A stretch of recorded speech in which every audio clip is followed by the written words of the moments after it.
একটা খবর দিয়ে শুরু করছি, যেটা শুনলে প্রথমে মনে হবে সাধারণ সেনা সরানোর ঘটনা, কিন্তু একটু গভীরে ঢুকলেই বোঝা যাবে বিষয়টা মোটেও সাধারণ নয়। আরও একটি আরব দেশ থেকে মার্কিন সেনাবাহিনী পুরোপুরি বেরিয়ে যাচ্ছে, আর এবার নাম উঠে এসেছে ইরাকের।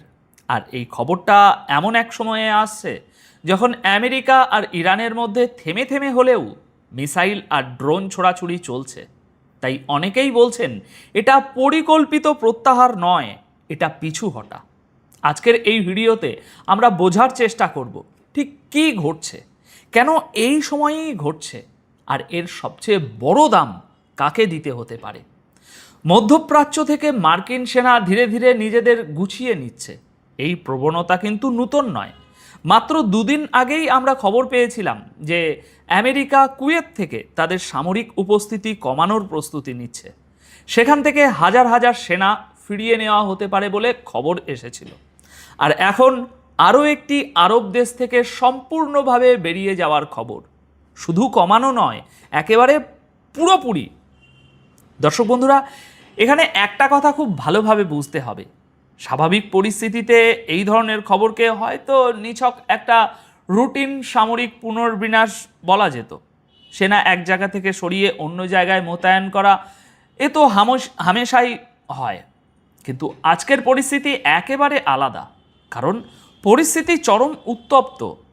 ইরানের হামলায় মার্কিন ঘাঁটিগুলোতে বড় ধরনের ক্ষয়ক্ষতি হচ্ছে, সেনা মারা যাচ্ছে, আর গোটা দুনিয়ার মাথার উপর আরও একটা বড় যুদ্ধের ছায়া দেখা যাচ্ছে।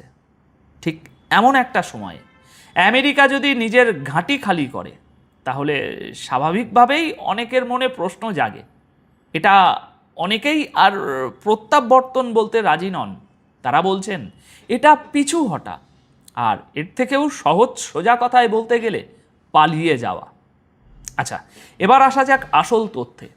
প্রথমে আজ ৩রা আগস্টে সামনে আসা রিপোর্টের কথা বলি, তারপর এই একই প্রসঙ্গে ইরানকে ঘিরে যে বড় আতঙ্ক তৈরি হচ্ছে সেটার কথা বলবো। দর্শক বন্ধুরা, খবর অনুযায়ী ইরাকের কুর্দিস্তান অঞ্চলে থাকা নিজেদের patriot air defence system America আগেই সরিয়ে নিয়েছে। পেট্রিয়ট হলো সেই আকাশ প্রতিরক্ষা ব্যবস্থা যা ধেয়ে আসা মিসাইল বা ড্রোনকে মাঝপথে আটকানোর কাজ করে। আর এখন ওই এয়ারবেসে থাকা প্রায় ২০০০ মার্কিন সেনাকেও আগামী মাসে অর্থাৎ ২০২৬ সালের ৩০শে সেপ্টেম্বরের মধ্যে পুরোপুরি ফিরিয়ে নেওয়া হবে। রিপোর্ট বলছে এই প্রক্রিয়া গত সপ্তাহ থেকেই শুরু হয়ে গেছে। ভারী সামরিক সরঞ্জাম, সাজ সরঞ্জাম আর বিপুল সংখ্যক সেনা এর মধ্যেই ইরাক থেকে একটু একটু করে বেরিয়ে গেছে। এখানে একটা তথ্য বিশেষভাবে গুরুত্বপূর্ণ, যেটুকু পড়ে বুঝলাম ২০০৩ সালের পর এই প্রথমবার এমন হবে যখন ইরাকে আমেরিকার বড় কোনো প্রচলিত সামরিক উপস্থিতি আর থাকবে না। তবে কিছু স্পেশাল ফোর্স হয়তো একেবারে নিচু স্তরের লো প্রোফাইলের ভূমিকায় থেকে যেতে পারে, শুধু স্পেশাল ফোর্স। এখন প্রশ্ন হচ্ছে, হঠাৎ এই সিদ্ধান্ত কেন? রিপোর্ট অনুযায়ী এর সবচেয়ে বড় কারণ লাগাতার বেড়ে চলা হামলা। ইরান ইরাকের ভিতরে থাকা মার্কিন ঘাঁটিগুলোকে একের পর এক নিশানা বানিয়ে চলেছে। আর দ্বিতীয় কারণটা আরও তাৎপর্যপূর্ণ। রিপোর্টে বলা হচ্ছে আমেরিকার হাতে পেট্রিয়ট ইন্টারসেপ্টর মিসাইলের মজুদও দ্রুত কমছে। সহজ কথায়, ঢাল আছে, কিন্তু ঢাল চালানোর রসদ ফুরিয়ে আসছে। তাই আমেরিকা এখন নিজের আকাশ প্রতিরক্ষার ক্ষমতাকে উপসাগরীয় অন্যান্য এলাকায় আর জর্ডানের মতো গুরুত্বপূর্ণ জায়গাগুলোতে সরিয়ে নিতে চাইছে, কারণ ওই জায়গাগুলোতেই ইরান প্রচুর পরিমাণ মিসাইল ছুড়ছে। আচ্ছা, এবার আসি সেই অংশে যেখানে রাজনীতির খেলাটা খুব ভালোভাবে লুকিয়ে আছে। ইরাকের প্রধানমন্ত্রী আলী আল জারি আর ডোনাল্ড ট্রাম্পের সাম্প্রতিক সাক্ষাতেও ৩০শে সেপ্টেম্বরের মধ্যে মার্কিন সেনা প্রত্যাহারের সময়সূচি নিশ্চিত করা হয়েছে।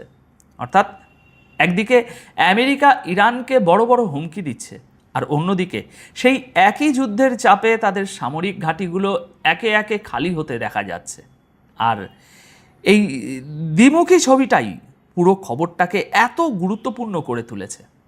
আর এখানেই আমার মনে কয়েকটা সন্দেহ দানা বাঁধছে। দেখুন, ঠিক গত সপ্তাহতেই ইরাকের প্রধানমন্ত্রী আলী আল জাদি আমেরিকায় গিয়েছিলেন ডোনাল্ড ট্রাম্পের সাথে দেখা করতে। তাই প্রশ্ন হলো, তিনি নিজে থেকে গিয়েছিলেন নাকি ট্রাম্প তাকে ডেকে পাঠিয়েছিলেন? কেন এই প্রশ্ন করছি সেটা বুঝিয়ে বলি। দেখুন, আমেরিকা যদি হঠাৎ করে নিজে থেকে ঘোষণা করত যে আমরা ইরাক থেকে সব সেনা সরিয়ে নিচ্ছি, তাহলে দুনিয়া বলতো, আরে ভাই, তোমরা তো হামলার ভয়ে পালাচ্ছ।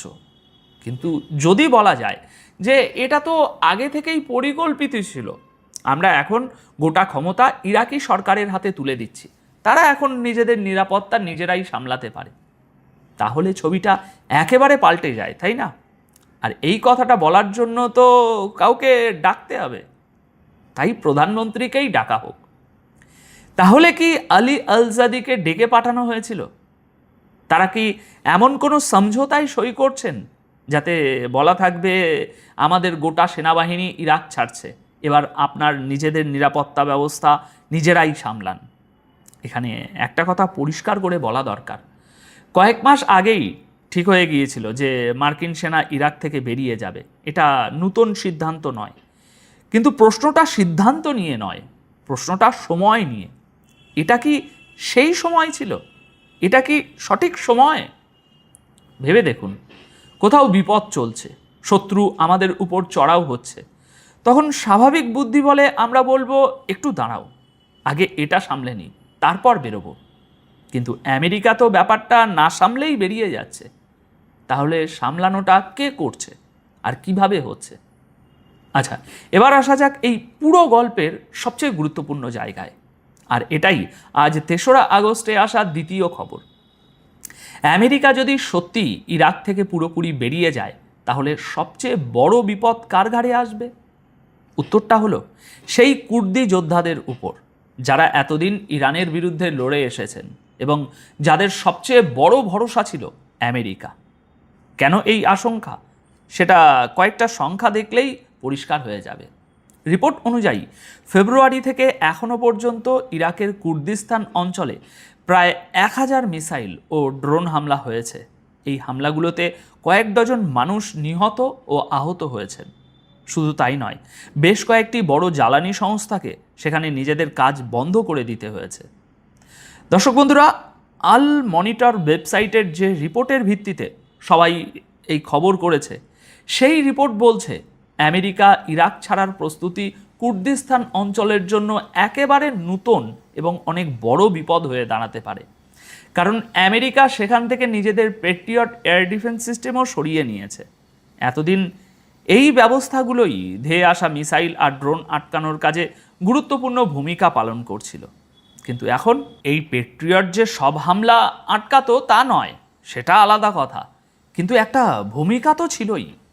অর্থাৎ মার্কিন সেনা যদি এবার পুরোপুরি ইরাক থেকে বেরিয়ে যায়, তাহলে কুর্দিস্তান অঞ্চল আগের তুলনায় অনেক বেশি উন্মুক্ত, অনেক বেশি দুর্বল আর অনেক বেশি অনিরাপদ হয়ে পড়বে।